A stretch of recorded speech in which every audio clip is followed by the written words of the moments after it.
পদ্মা নদীর ধারে আমাদের বাড়ি।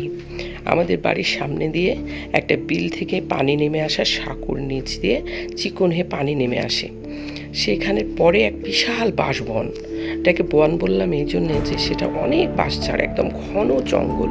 ওখানে সচরাচর মানুষ আসে না। তো ওই বিলের পানি নেমে আসছে, ওইখানে আমার বড় ভাইয়া ছিপ ফেলেছে, 4টা মাছ ধরছে। হঠাৎ তার ছিপে একটা বিশাল বোয়াল মাছ ধরা পড়েছে। ভাইয়া একা মাছটাকে কিছুতেই টেনে উপরে তুলতে পারছে না।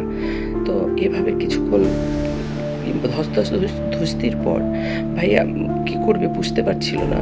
হঠাৎ বাঁশঝাড় থেকে একটা কেমন শব্দ আসলো।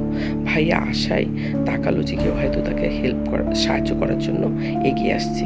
ভাইয়া তাকিয়ে তো একদম হতবাক, দেখছে 15-20 হাত লম্বা একটা লোক, কঞ্চির মতো চিকন চিকন পা আর সাদা আলখেল্লা পরনে, আর তুলোর মতো মাথায় চুল সাদা, আর কালো কুচকুচে, চোখগুলো কোঠরে ঢুকে আছে, নাকটা ইয়া উঁচু, জিভটা লাল টকটকে কুকুরের মতো সামনে বেরিয়ে আছে, টস টস করে লাল পড়ছে।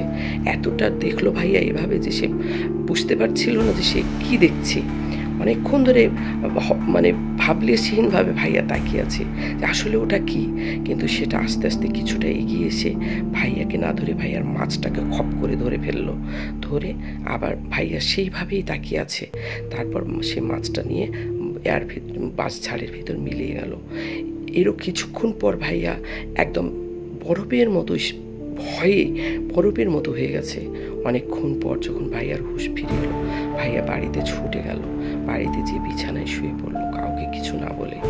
অনেকটা সময় পর সন্ধ্যার দিকে আম্মা বলল, কিরে খোকা, এখনো ঘুম থেকে উঠছিস না কেন?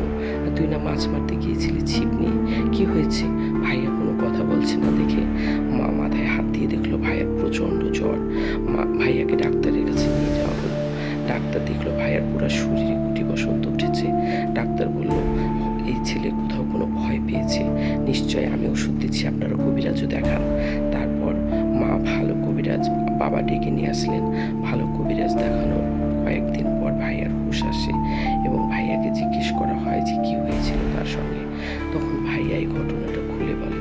এই ঘটনার পরে আমাদের সেই বাড়ির সামনে যে ওইটা ছিল, সাঁকো থেকে যে বিলের পানিটা নেমে আসে, ওই জায়গাটা পুরো বাঁশের বেড়া দিয়ে ঘিরে দেওয়া হয়, যাতে ওদিকে আর কেউ যেতে না পারে।